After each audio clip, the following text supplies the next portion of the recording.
మా జోలికి వస్తే తంతామని కూడా చెప్పాం. పిఓకే కోసం మనం యుద్ధం చేస్తున్నాం అని చెప్పలా, చెప్తే మనల్ని ఎవడు ఆపలేడు.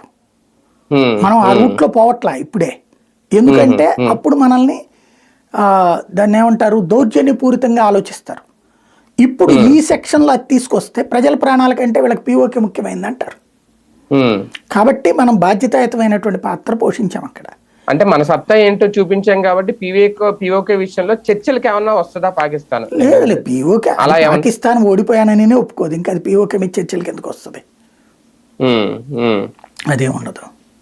కానీ దీని తర్వాత దేశవ్యాప్తంగా తిరంగా ర్యాలీలు నిర్వహించాలని అనుకోవడం కేంద్ర ప్రభుత్వం, ప్రజల్లో చైతన్యం తీసుకొచ్చే ఆలోచన, దీని వెనక రాజకీయ కోణం ఏదైనా ఉంది? బేసిక్గా ఒక లోపం ఏం జరిగిందంటే, మన దగ్గర ఈ యుద్ధంలో గెలిచినేమో మనం సంబరాలు చేసుకోలేకపోయాం, ఓడినోడు సంబరాలు చేసుకుంటున్నాడు. సిగ్గుపడాల్సిన పరిస్థితి. ఓడినోడు గెలిచినట్టు సంబరాలు చేసుకుంటే గెలిచిన మనమేమో మూసుకు కూర్చున్నాం.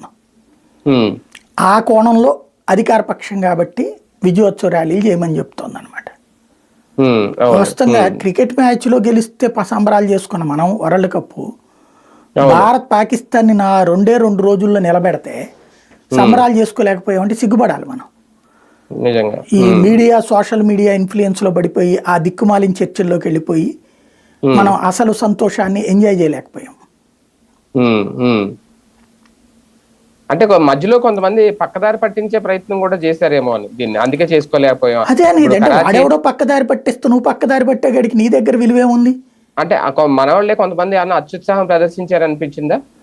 ఈ కరాచీ బేకరీలను కూలగొట్టడం, లేదంటే టర్కీకి సంబంధించి ఆ టర్కీ కోళ్లు పెంచే వాళ్ళ మీద దాడులు చేయడం, ఇవన్నీ అంటే కొంచెం ఏదో అత్యుత్సాహం అనిపించిందా, అవసరమా?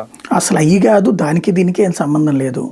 బేసిక్ గా ట్రంప్ అనేవాడి కోతని వీళ్ళు వేరేగా తీసేసుకుని దాన్ని బేస్ చేసేసుకుని చర్చ అంతా దాని చుట్టూ జరిపారు. దాని మూలంగా ఇష్యూ డైవర్ట్ అయిపోయింది. ఇవన్నీ సిల్లీ థింగ్స్ లో